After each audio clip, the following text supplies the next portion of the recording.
पार्वती पतिये हर हर। Bharatiya Janata party के नवनिर्वाचित राष्ट्रीय अध्यक्ष माननीय श्री नितिन नवीन जी के भगवान श्री कृष्ण की इस नित्य लीलालीन भूमि पर प्रथम आगमन के अवसर पर मैं उत्तर प्रदेश की जनता जनार्दन की ओर से और भारतीय जनता पार्टी के लाखों कार्यकर्ताओं की ओर से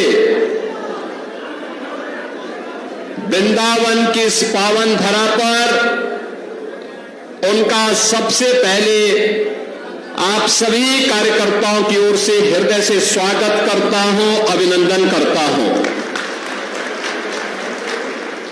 आज के स्वागत समारोह कार्यक्रम में उपस्थित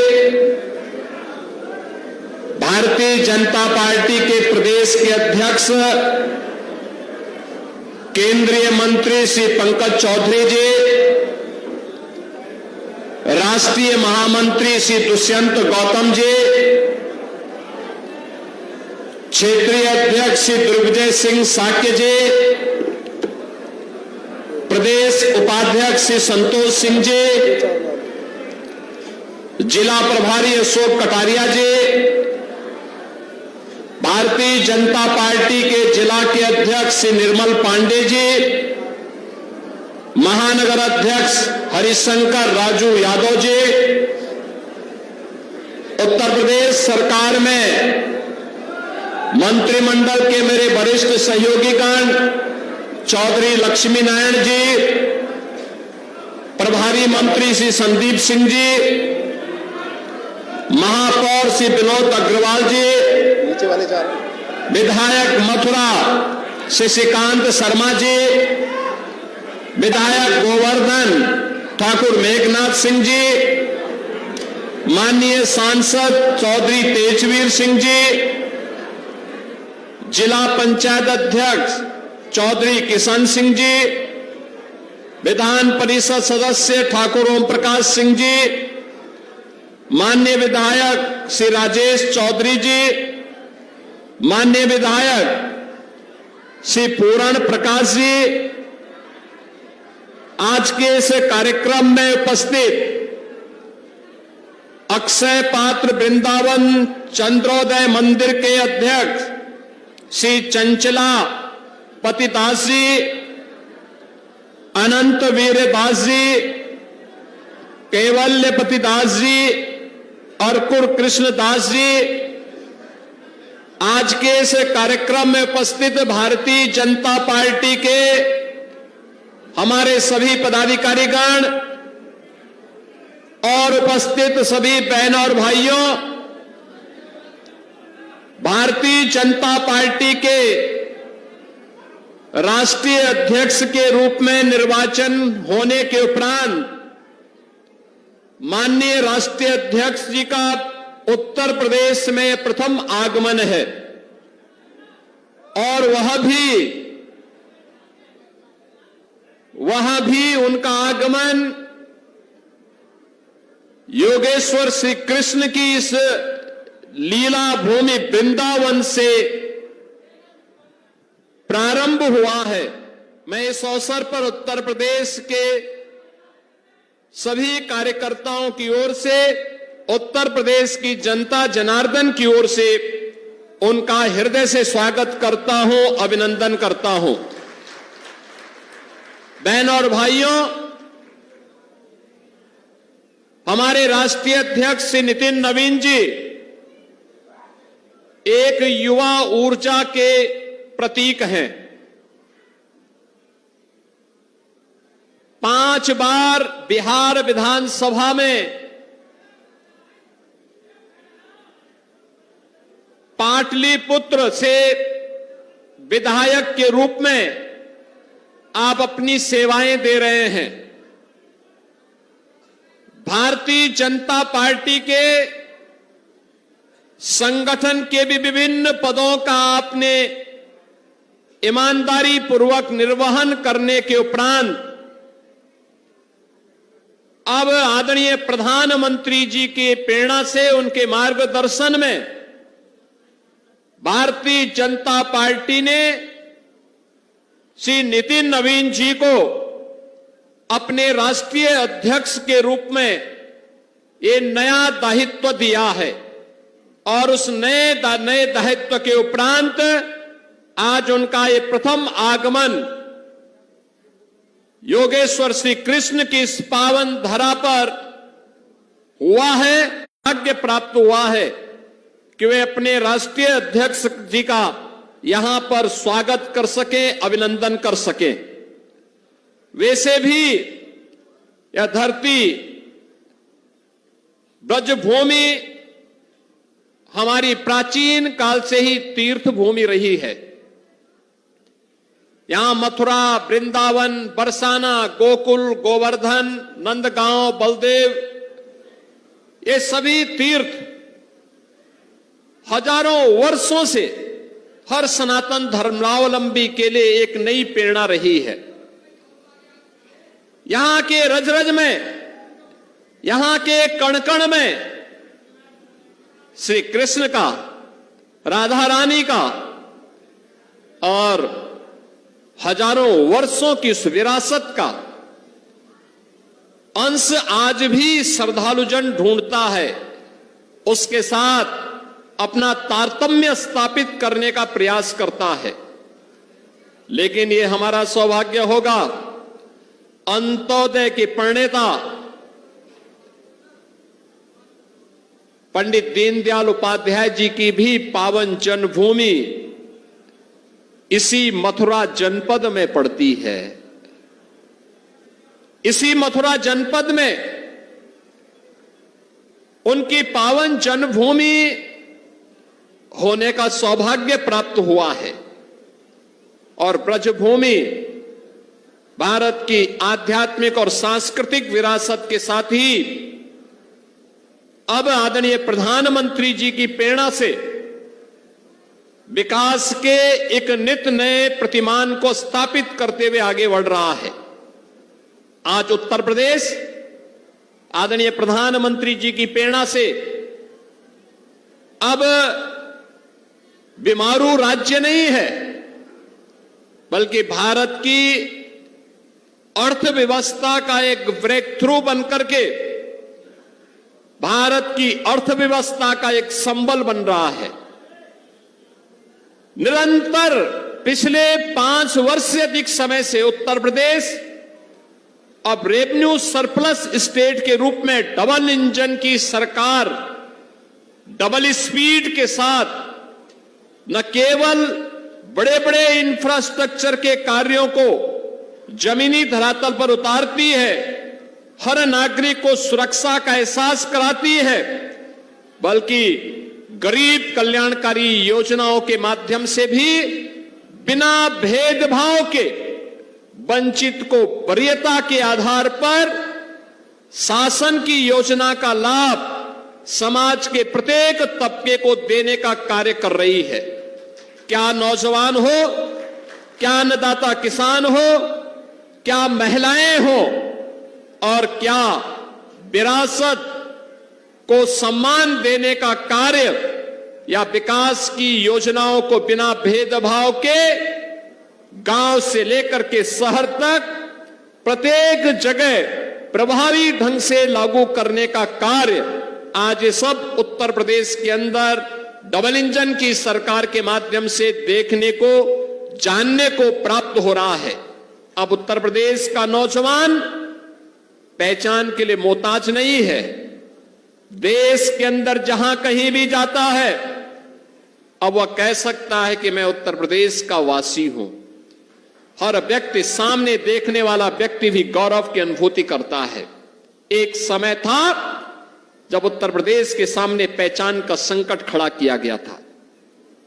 एक समय था जब यहां की विरासत को लोग कोसने का काम करते थे, हमें अपमानित करने का काम करते थे। बीमारू राज्य होने के नाते लोगों का दृष्टिकोण हमारे बारे में भिन्न था। अब बीमारू नहीं, अब तो भारत की इकोनॉमी का ग्रोथ इंजन बनकर के उत्तर प्रदेश देश के विकास में अपना योगदान प्रभावी ढंग से दे रहा है। इसमें हमारा युवा भी, अन्नदाता किसान भी और आधी आबादी भी इस पूरे अभियान के साथ जुड़ करके कार्य कर रही है और यही भारतीय जनता पार्टी के प्रति आम जन के विश्वास का प्रतीक भी है। आज जब हमारे नवनिर्वाचित राष्ट्रीय अध्यक्ष जी का ये पहला दौरा उत्तर प्रदेश के अंदर हुआ है, इस अवसर पर आदरणीय प्रधानमंत्री जी की प्रेरणा से, उनके मार्गदर्शन और नेतृत्व में उत्तर प्रदेश पिछले 9 वर्ष के अंदर विकास के जिन नए प्रतिमानों को स्थापित किया है, इस गति को और तेजी के साथ आगे बढ़ाने के लिए उत्तर प्रदेश का एक एक कार्यकर्ता प्राण प्रण से जुट करके न केवल वर्तमान को बल्कि भावी भविष्य के निर्माण में भी अपना योगदान इसी प्रभावी ढंग से देगा। इस विश्वास के साथ मैं एक बार फिर से अपने राष्ट्रीय अध्यक्ष जी का इस वृंदावन की पावन धरा पर आगमन पर आप सभी कार्यकर्ताओं की ओर से, उत्तर प्रदेश के लाखों कार्यकर्ताओं की ओर से उनके निर्वाचन पर बधाई और उनके वृंदावन आगमन पर हृदय से बधाई देते हुए उनका स्वागत और अभिनंदन करता हूं। धन्यवाद। जय हिंद, जय जय श्री राम। बहुत बहुत धन्यवाद माननीय मुख्यमंत्री जी, आपने अपने गरिमामयी उद्बोधन से हम सब कार्यकर्ताओं का मार्गदर्शन किया। मैं अब हम सबके मार्गदर्शन के लिए भारतीय जनता पार्टी के सिरमौर युवाओं की प्रचंडता के प्रतीक भारतीय जनता पार्टी के नवनिर्वाचित अध्यक्ष आदरणीय नितिन नवीन जी को आमंत्रित करूंगा कि वह हम सब कार्यकर्ताओं का उद्बोधन देकर मार्गदर्शन देने का कष्ट करें। श्रीमान नितिन नवीन जी।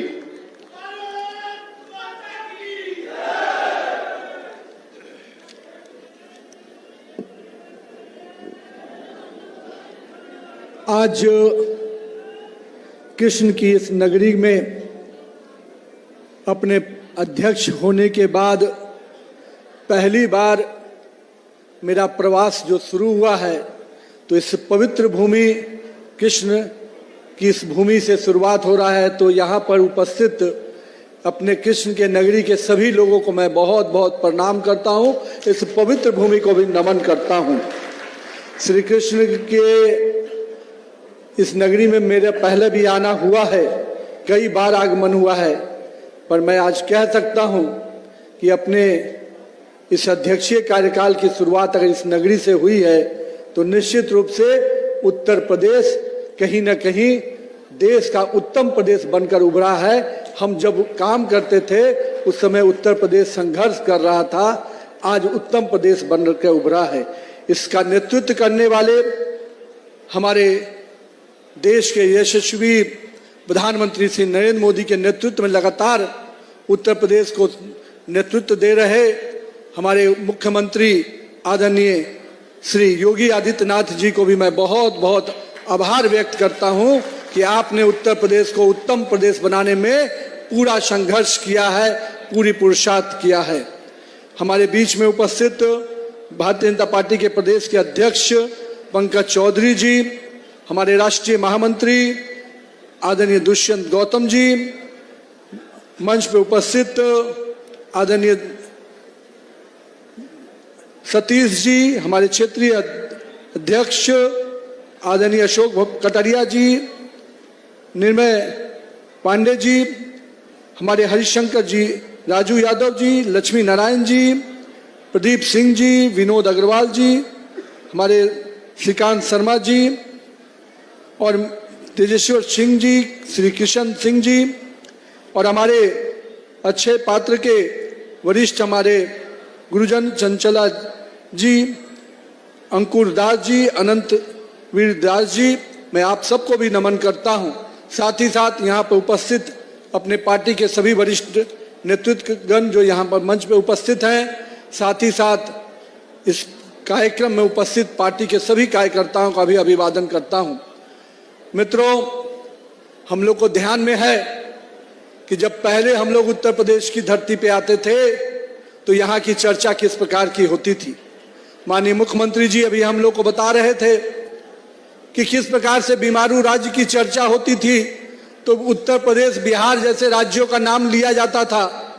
पर हमें सौभाग्य मिला है कि हमारे देश के यशस्वी प्रधानमंत्री श्री नरेंद्र मोदी जी के नेतृत्व में आज देश का हर राज्य विकसित राज्य बनकर उभर रहा है और उत्तर प्रदेश उसका नेतृत्व कर रहा है। मैं इस बात को आज इसलिए कह रहा हूं मित्रों, जब हम आए थे मथुरा में अधिवेशन करने युवा मोर्चा के साथियों के द्वारा साथ, उस कालखंड में लगता था कि कब कहां कोई घटनाएं घट रही हैं, कब क्या हो जाएगा।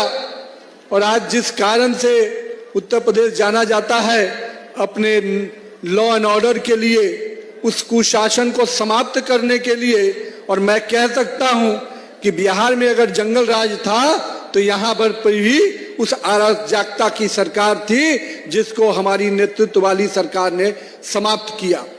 आज बिहार हो या उत्तर प्रदेश हो, देश का उत्तर भारत का कोई भी राज्य हो, विकास के पटरी पर अगर आगे बढ़ रहा है तो इसका बड़ा देन कहीं ना कहीं भाजपा कार्यकर्ताओं को भी जाता है कि इन कार्यकर्ताओं ने अपने समय का संघर्ष किया और उस संघर्ष के बल पर आज देश में अपनी सरकार बनी। और एक बार नहीं, तीन बार अगर देश में भाजपा की सरकार बनी तो इसका श्रेय कार्यकर्ताओं को जाता है।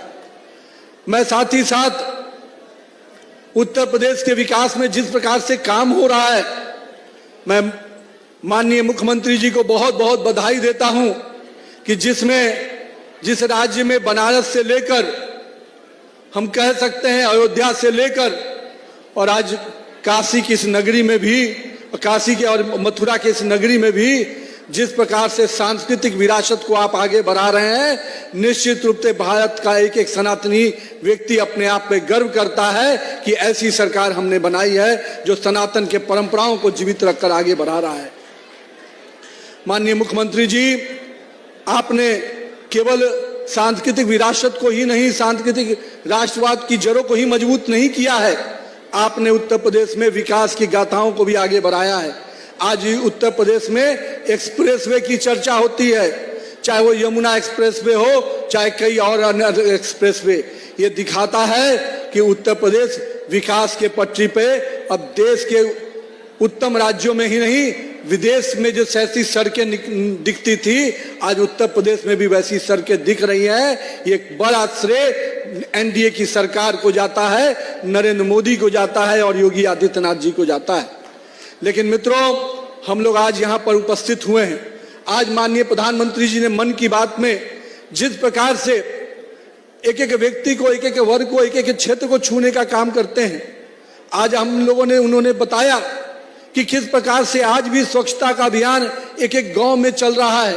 लोगों के अंदर जो 2014 में उन्होंने जिसकी शुरुआत की थी, आज आम जनमानस के व्यवहार का विषय बन गया है।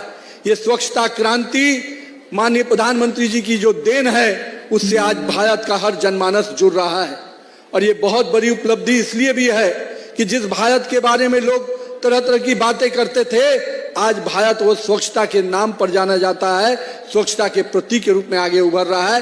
ये निश्चित रूप से माननीय प्रधानमंत्री नरेंद्र मोदी जी का देन है। माननीय प्रधानमंत्री जी ने हमेशा राज्य में, देश में विकास की योजनाओं को आगे बढ़ाने के लिए अंतिम व्यक्ति को विकास की योजनाओं से जोड़ने का हमेशा प्रयास किया। और इसका प्रयास का फल है कि आज चाहे वो हमारे विकसित भारत का जी राम जी योग की योजना हो, जहां श्रमिक और किसान भाइयों को जो मदद देने का प्रयास किया गया, मैं मानता हूं अब तक जिन लोगों ने ठगने का प्रयास किया था, आज माननीय प्रधानमंत्री जी ने उनको सम्मान देने का प्रयास किया है। मैं मानता हूं कि 125 दिन की गारंटी देना निश्चित से श्रमिक भाइयों के सम्मान को बढ़ाने का काम किया है। मैं इसलिए आज माननीय प्रधानमंत्री जी को और केंद्र की सरकार को आभार व्यक्त करता हूं कि आपने एक एक वर्ग की चिंता की है। आपने अन्नदाता की भी चिंता की, आपने महिलाओं की भी चिंता की और स्टार्टअप जैसी योजनाओं से देश के युवाओं की भी आपने चिंता की है। और मैं युवाओं से कहूंगा कि आप आइए, माननीय प्रधानमंत्री जी हमेशा कहते हैं कि युवाओं को राजनीति में भागीदारी के लिए आगे आना चाहिए, तो आइए सकारात्मक राजनीति में हम भी आगे बढ़कर काम करें। माननीय प्रधानमंत्री जी कहते हैं कि अगर हम एक कदम चलेंगे तो देश 140 करोड़ कदम चलेगा और देश विकास की पटरी पे आगे बढ़ेगा। तो हम सभी युवाओं से भी आग्रह करेंगे कि इस उत्तर प्रदेश को विकसित उत्तर प्रदेश बनाने में योगी आदित्यनाथ जी काम कर रहे हैं, लेकिन हम यहाँ पर उपस्थित कार्यकर्ताओं को भी उनके साथ कदम से कदम मिलाकर चलना होगा, तभी उत्तर प्रदेश को हम विकसित उत्तर प्रदेश की श्रेणी में ले जाएंगे। लेकिन साथ ही साथ मित्रों, 2027 का भी समय आ रहा है और जो हमारे इस देश में एक ऐसी ताकतें भी काम कर रही हैं जो हमेशा इस देश को बांटने में, काटने में और विश्वास करती हैं, इस देश के संविधान को अपमानित करने में विश्वास करती हैं। हमें उन ताकतों से भी लड़ना है। चुनाव आते ही ये ताकतें फिर से जीवित होती हैं, कभी संविधान की दुहाई देती हैं जिन्होंने संविधान को तार तार किया, कभी वो लोग भी घूम रहे हैं जिन्होंने इस राज्य के विकास को हमेशा धत्ता बताते हुए केवल अराजकतावादी लोगों को आगे बढ़ाया। हम लोग भूले नहीं हैं कि बंदूक की नोक पर भी उत्तर प्रदेश की सरकार चलती थी। आज उत्तर प्रदेश की सरकार अगर चल रही है जो जनता के वोट से चल रही है, जनता के जो उम्मीद है उसको पूरा करते हुए आगे बढ़ रही है। मैं इसलिए कहूंगा मेरे कार्यकर्ता भाइयों, 2027 के चुनाव की दृष्टि से भी आप सब कोई कमर कस लीजिए, क्योंकि उत्तर प्रदेश जिस प्रकार से विकास की पटरी पर तेजी से आगे बढ़ रहा है, कुछ लोगों को पसंद नहीं आ रहा है। जो लोग राजनीति को मैं मानता हूं टाइम पास समझते हैं, जो कुछ समय चुनाव आएगा तो आते हैं और फिर विदेश चले जाते हैं, वो उनको भी सबक सिखाने का समय फिर आता है। इसलिए 2027 के चुनाव के दृष्टि से भी मैं कार्यकर्ताओं से आग्रह करूंगा, अपने बूथ को मजबूत कीजिए। आज मन की बात हम लोगों ने सुनी है, अब अगले फरवरी महीने में भी हर बूथ पर हम मन की बात को सुनेंगे और माननीय प्रधानमंत्री जी का जो देश और दुनिया को जो निर्देश रहता है उसके साथ साथ हम अपने बूथ को भी मजबूत करेंगे। तो आइए मिलकर फिर से 2027 में एक योगी आदित्यनाथ जिस प्रकार से इस राज्य के विकास में लगातार लगे हैं, हम सब भी अगले 1 वर्ष जनता की सेवा में और तत्पर होकर काम करें ताकि हम इस राज्य को उत्तम राज्य बना पाएं। बहुत बहुत धन्यवाद। इस कृष्ण की नगरी को, वृंदावन की इस नगरी को फिर से नमन करता हूं। बहुत बहुत अभिनंदन।